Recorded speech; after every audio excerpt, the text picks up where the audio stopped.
नाजरीन, एक और खबर आपके साथ शेयर करेंगे। पाकिस्तान और भारत के दरमियान हालिया फ़ज़ाई और मिसाइल तसादुम ने पूरे खत्ते में असलहे की नई दौड़ शुरू कर दी है। लंदन के जरीदे इकोनॉमिस्ट के मुताबिक 4 रोज़ा झड़प के दौरान भारत के फ़ज़ाई दिफा को कम कीमत पाकिस्तानी ड्रोन हमले के सामने शदीद दबाव का सामना करना पड़ा, जिसके जवाब में महंगे इंटरसेप्टर्स जो हैं वो इस्तेमाल करने पड़े और $5 अरब की एमरजेंसी जंगी खरीदारी भी की गई। रूसी सदर व्लादिमीर पुतिन का दिल्ली का दौरा उसी वक्त हो रहा है जब अमेरिका भारत पर रूसी तेल और असलहे की खरीद कम करने के लिए दबाव डाल रहा है।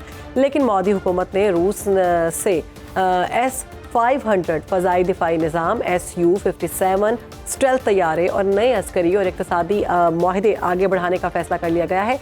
इस हिकमत अमली से भारत अपनी फ़ौजी ताकत और आलमी खुदमुख्तारी को मजबूत कर रहा है। अहम सवाल ये है कि भारत की बढ़ती हुई अस्करी ताकत, रूस के साथ दिफाई इत्तेहाद और अमरीकी दबाव की मुखालिफत खित्ते में ताकत के तवाज़ुन को पाकिस्तान और चीन के खिलाफ बदल रही है या नहीं? क्या ये पाकिस्तान के लिए नया स्ट्रेटेजिक चैलेंज है और अमरीका वाकई भारत को काबू में रखने में नाकाम हो रहा है? इसी पर हमें ज्वाइन किया माहिर बैन-अल-अक़वामी उमूर हैं अहमद हसन अल अरबी साहब। बहुत शुक्रिया अहमद, प्रोग्राम में वक्त देने के लिए। अहमद साहब, हालिया फ़ज़ाई और मिसाइल तसादुम के बाद भारत की फ़ौजी हिकमत अमली में जो तब्दीलियाँ देखी गई हैं, इनका पाकिस्तान और खित्ते की सलामती पर कोई असर पड़ेगा? जी बहुत शुक्रिया। देखें, अभी जो ये रिसेंट विजिट की आप बात कर रही हैं जो व्लादिमीर पुतिन का इंडिया के साथ है जी। उसमें हमारा यहाँ पे एक मिसकंसेप्शन होती है कि हम हर विजिट को उसकी फेस वैल्यू या उसकी प्रोपेगेंडा वैल्यू हम जो है अपनी जो इंडिया स्पेशली जो अपनी उसकी ऑडियंस होती है, इंटरनल ऑडियंस, उसको अपीज करने के लिए उसका इस्तेमाल किया जाता है।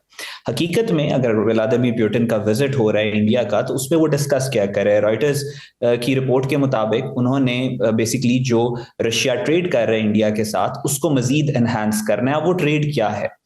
जो ट्रेड ये है कि जो रशिया की इक्विपमेंट है या रशिया की एनर्जी है उसको इंडिया परचेज कर रहा है और उसके अगेंस्ट मेजर रेवेन्यू जो है इंडिया से जो रशिया की तरफ जा रहा है, उसके मुकाबले में वो चीज जो इंडिया को बेनिफिट कर सकती है वो है कि इंडिया रशिया को कितनी चीजें एक्सपोर्ट कर रहा है। तो जो रशियन एक्सपोर्ट्स हैं, जो रशिया इंडिया को एक्सपोर्ट कर रहा है, उसके मुकाबले पे इंडियन एक्सपोर्ट्स टू रशिया वो 10% भी नहीं है, इससे भी कम है। तो लिहाजा इस सारी इक्वेशन के अंदर जो विन विन सिचुएशन है वो रशिया के लिए है। रशिया इस वक्त इंटरनेशनल डिप्लोमेसी में इमोशंस बिल्कुल भी नहीं होते, इंटरेस्ट की गेम होती है। रशिया कैन सी प्रैक्टिकली, जब अमेरिका हक बुनियानुल मरसूस के बाद भी बात हो रही थी, जब अमेरिका ने इंडिया को बैकफुट पे धकेला, उस वक्त भी ये बातें इंडिया की तरफ से इंडिया के एनालिस्ट कर रहे थे कि हम रशियन कैंप में चले जाएंगे और हम चाइनीज कैंप में चले जाएंगे। तो उस वक्त भी मैंने ये कहा था कि अब चाइना और रशिया को ये बात नजर आ रही है कि इंडिया वीक है, इंडिया ग्राउंड पे है, तो रशिया भी यही कोशिश करेगा और चाइना भी यही कोशिश करेगा कि इंडिया से मैक्सिमम बेनिफिट को एक्सट्रैक्ट किया जाए। अब ये जो विजिट हो रहा है व्लादिमीर पुतिन का, उसमें ये कोशिश करेंगे कि जो ट्रेड है वो रूबल में या रुपये में हो जाए। रिपोर्टेडली इंटरनेशनल मीडिया के ऊपर ये रिपोर्ट हो रही है बात। इसके अलावा क्या वो जो बैलेंस है ट्रेड का, क्या इंडिया की ट्रेड्स रशिया को, इंडिया की जो एक्सपोर्ट्स हैं वो ज्यादा होंगी? नहीं, बैलेंस उसी तरीके से रहेगा। रशिया मजीद और इक्विपमेंट और अपनी और एनर्जी जो एक्सपोर्ट्स हैं वो इंडिया को करेगा, तो उसका फायदा ज्यादा रशिया को है।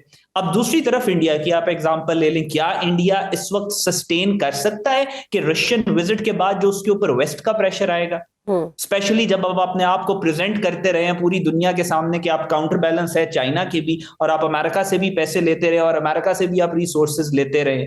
सो इस सारी सिचुएशन में अभी जब विजिट होगा उसके बाद इसके कम्युनिके इशू होंगे, स्टेटमेंट्स इशू होंगी, इनकी ट्रेड डील्स की मजीद डिटेल सामने आएंगी, तो उसके बाद पता चलेगा कि किस हद तक रशिया को इस विजिट का फायदा होगा। लेकिन इंडिया को इसमें से क्या बेनिफिट एक्सट्रैक्ट करना पड़ेगा, क्या निकलेगा, it is too early to talk about it. लेकिन जो प्री विजिट एनालिसिस है उसके मुताबिक इंडिपेंडेंटली स्पीकिंग मुझे कोई खास बेनिफिट नजर नहीं आ रहा कि जो इंडिया को होगा, सवाए इसके कि अपनी इनकी जो इंटरनल ऑडियंस है, जो इनका कल्ट है, संघ जो बीजेपी और आरएसएस के लोग हैं, उनको अपीस करने के लिए मवाद मिल जाएगा।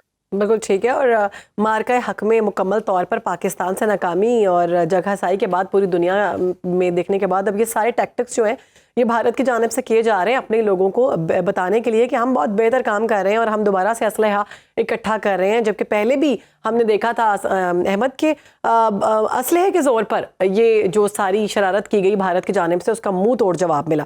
अब क्या समझते हैं, ये असलहा जो खरीदा जा रहा है खित्ते में असलहे की नई दौड़ के बायस मजीद कोई खतरात और तनाज़ात होते हुए नजर आ रहे हैं और पाकिस्तान को किन इक़दामात करने की ज़रूरत है?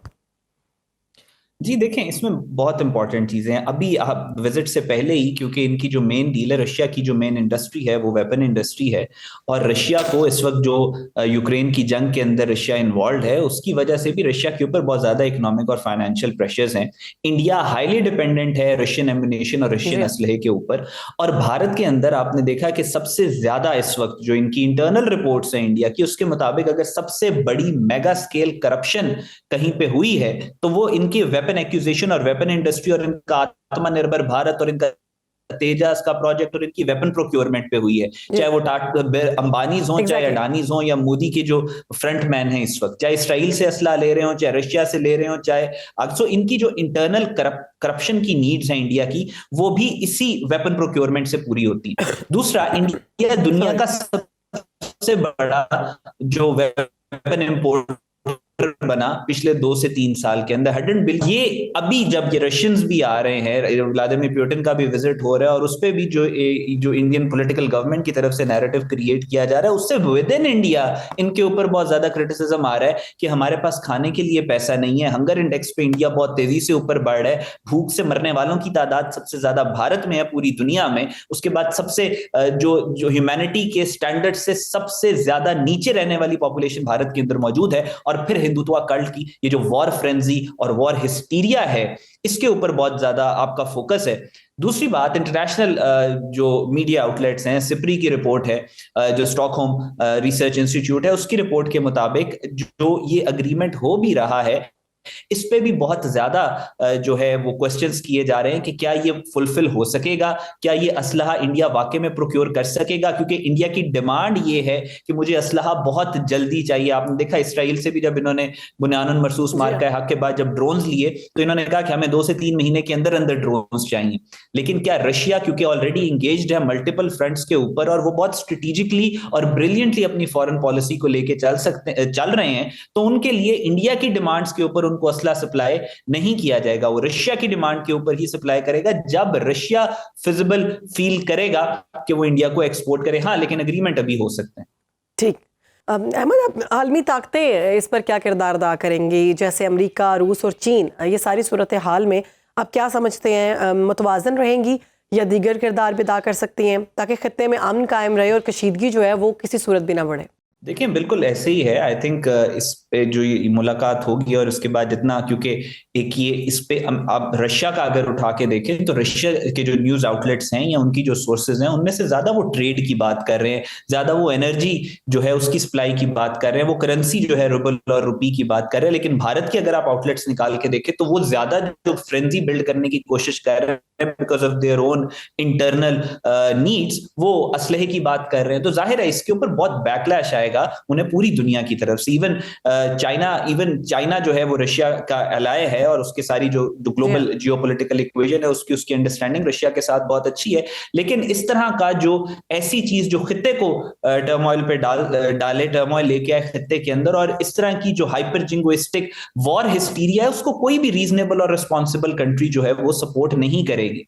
सो इंडिया फिर वही गलती कर रहा है, उसको कहते हैं रीइंफोर्सिंग द फेलियर। ये पिछले 6 माह से यही गलती कर रहे हैं। इनको समझ में नहीं आ रहा कि इस खत्ते के ममालिक जो हैं, इवन रशिया के भी इंटरेस्ट में ये बात नहीं है कि इस रीजन के अंदर टर्मोइल, केओस या जंगें हों। चाइना के इंटरेस्ट में भी नहीं है।